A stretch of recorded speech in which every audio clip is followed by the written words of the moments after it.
Hi guys, kumusta? Si Coco Martin ang isa sa pinakasikat na artista ngayon dahil sa mga patok nitong mga pelikula at mga teleserye. Kaya naman binansagan itong The King of Philippine Television. Magkagayon man dahil sa nag-viral nitong pahayag sa isang social media dahil sa pagsasara ng ABS-CBN ay inulan ito ng mga samut-saring komento. Kaya naman hati ang opinyon ng publiko kay Coco. Ikaw ba ay isa sa mga humahanga kay Coco? O ikaw ba ay isa sa mga bashers nito? Gusto mo man siya o hindi, ay hindi natin may pagkakaila ang sobrang kasikatan ni Coco Martin na nagbigay sa kanya ng magandang buhay at limpak-limpak na salapi. Ngayon aalamin natin kung gaano nga ba kayaman ang isang Coco Martin. Totoo ba ang balita na isa na siyang bilyonaryo? Bago natin simulan, kung gusto mong maging updated sa mga viral at trending video na kapupulutan mo ng kaalaman, ay pag-ipindot mo na ang subscribe button at i-click ang maliit na kampana para maging updated ka sa mga latest content natin. Simulan na natin guys. Si Coco ay pinanganak noong November 1, 1981 sa Sampaloc, Manila at ang totoong pangalan nito ay Rodel Pacheco Nacianceno. Siya ay galing sa isang broken family kung saan may kanya-kanya ng mga pamilya ang kanyang mga magulang. Kaya naman naranasan din niyang maging batang lansangan. Dahil maaga itong nahiwalay sa magulang, ay pinalaki ito ng kanyang lola Matilde kung saan tanging 5'6" lamang ang kanilang pinagkakakitaan. Dahil na din sa pagiging batang lansangan nito, ay maaga itong namulat sa hirap ng buhay. Kaya naman para makatulong sa kanyang lola Matilde, ay bata pa lamang ito ay natuto na itong dumiskarte para magkapera. Kahit mahirap ang pamumuhay nila ng kanyang lola, ay hindi nakalimutan ni Coco na tumawag sa tulong ng Panginoon kung saan naging deboto ito ng itim na Nazareno ng Quiapo Church. Para makapag-aral sa kolehiyo, ay naranasan din ni Coco na magtrabaho bilang waiter sa Max Restaurant kung saan ito din ang dahilan ng kanyang pagkapasok sa showbiz. Ayon kay Coco, long time na nagtatrabaho siya sa Max Restaurant ay may isang pamilya na kumuha ng order sa kanya. Pagkatapos ay sinabihan daw siya ng lalaki na smile ka nga, kaya natawa naman daw ito dahil nagtaka ito kung bakit siya pinapay-smile. At nung sinerve na niya ang order ng pamilya ay binigyan ito ng calling card ng lalaki at sinabi na assistant director siya ng ABS-CBN. Ito ay walang iba kundi si Rene de la Cruz, ang assistant director ni Johnny Manahan. Kaya naman sinubukan nitong mag-audition sa Star Magic hanggang sa mapili nga ito sa top 10 ng Star Circle Batch 9. Nagkaroon man ng maagang pagkakataon si Coco na makapasok sa showbiz, ay sinantabi niya ito at tinupad niya muna ang payo ng kanyang lola na makapagtapos muna siya ng pag-aaral. Nang makatapos ng pag-aaral ay nahirapan pa rin ito makahanap ng maayos na trabaho at makabalik sa showbiz. Kaya naman naranasan ito na magtrabaho muli bilang waiter, promodizer na namimigay ng mga flyers sa mall at pagiging extra sa telebisyon gaya ng Teka Muna ni Joey De Leon sa TV5 kung saan dito niya nakilala ang actor-director na si Iman Esturco na nagsimulang mag-manage sa kanya at pinasok na siya sa paggawa ng mga indie films. Taong 2005 ang nooy 23 years old na si Coco na maging lead actor ito sa isang indie film na may titulong Masahista kung saan ang role nito ay may malaswang tema na tungkol sa mga extra service. Ang indie film na ito ay nagkaroon ng pagkakataon na makasali sa International Film Festival sa Canada kung saan nagkaroon ng pagkakataon at plano si Coco na makipagsapalaran sa Canada.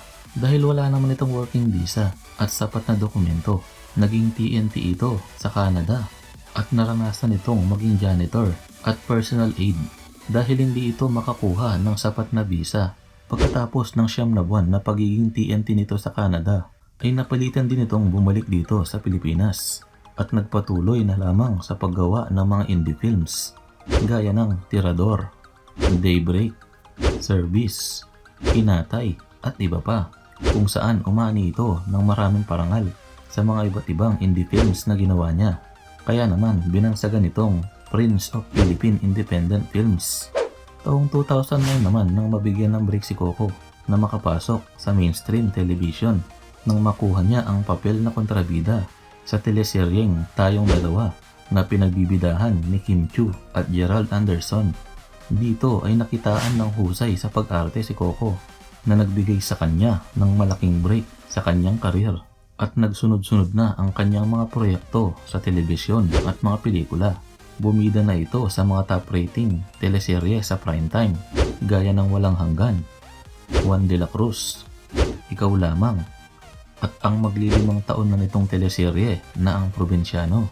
Kaya naman binansagan din itong The King of Philippine Television dahil sa layo na ng narating ni Coco. Mula sa maliit na kita nito sa mga indie films ay biglang milyon-milyon na ang kinikita nito sa kanyang mga proyekto. Kaya naman napasama na din ito sa 10 pinakamayamang artista sa bansa. Nakapagpatayo na din si Coco ng kanyang 2,000 square meter tropical inspired dream house sa isang exclusive subdivision sa Quezon City kung saan para kang nasa hotel and resort dahil sa lawak nito at dahil puno ito ng mga mamahaling kagamitan. Mayroon itong malaking swimming pool, cabana, home theater room, bar area at gazebo. Ayon kay Coco, nag-ipunan niya talaga ang mansyon na to dahil ayaw daw niya na mangutang sa bangko. Kaya naman, inabot ng 3 taon bago matapos ang mansyon ni Coco. Ayon sa mga ulat, ay tinatayang nasa humigit kumulang 150 million pesos na ang nagastos ni Coco sa kanyang mala resort na mansyon. Kahit lumaki sa kanyang lola si Coco, ay hindi niya nakalimutan ang kanyang mga magulang dahil pinatayuan din niya ng magkahiwalay na bahay ang kanyang nanay at tatay sa iisang compound na pagmamay-ari din ni Coco. Bukod sa telebisyon, ang isa pa sa nagpayaman kay Coco ay nang bumida ito sa mga pelikula na kasali sa Metro Manila Film Festival na pumatok sa takilya gaya ng Beauty and the Bestie noong 2015, Ang Panday noong 2017, Jack and Popoy, The Police Credibles ng 2018, at Triple Trouble, Huli Ka Balbon ng 2019. Bukod sa pagiging bida sa mga pelikulang ito, ay karamihan din sa mga pelikulang ito ay si Coco mismo ang naging direktor at producer. Kaya naman, daan-daang milyon ang kinita ni Coco sa mga pelikulang ito. Bukod sa kanyang mala resort na bahay sa Quezon City, ay nakabili na din si Coco ng kanyang cozy house sa San Francisco, California ng Amerika.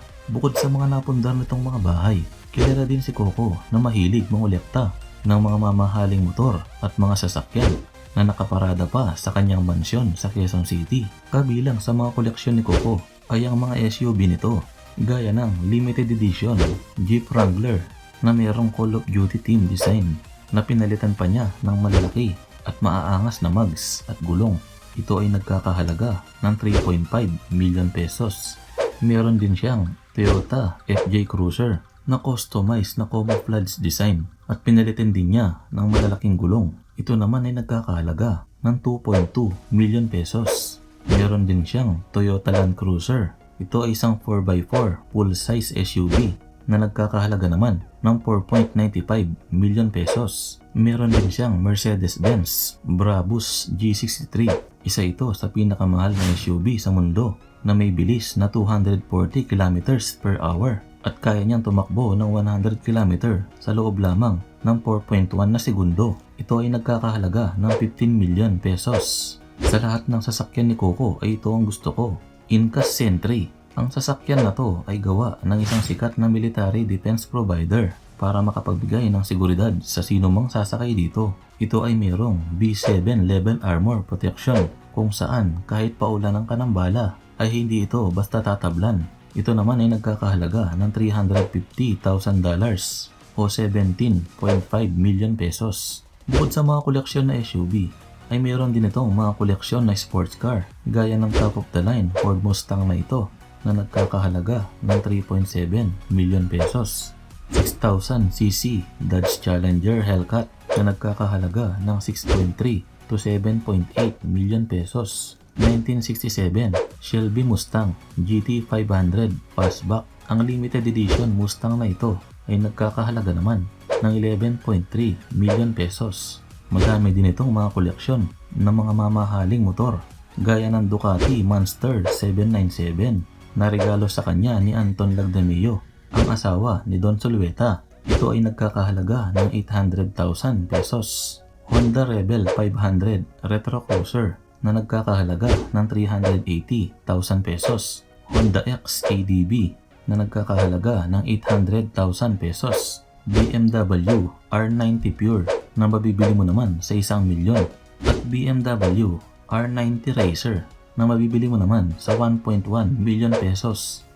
Ayon sa mga online reports, ang estimated net worth ni Coco Martin ay nasa $20 million o nasa 1 billion pesos na. Sa dami ng mga ari-arian at mga napundar ni Coco ay patunay na din na walang imposible sa buhay kung magsusumikap tayo na ang dating batang lansangan ay isa ng successful na bilyonaryo ngayon. Anong masasabi mo kapatid sa yaman ni Coco?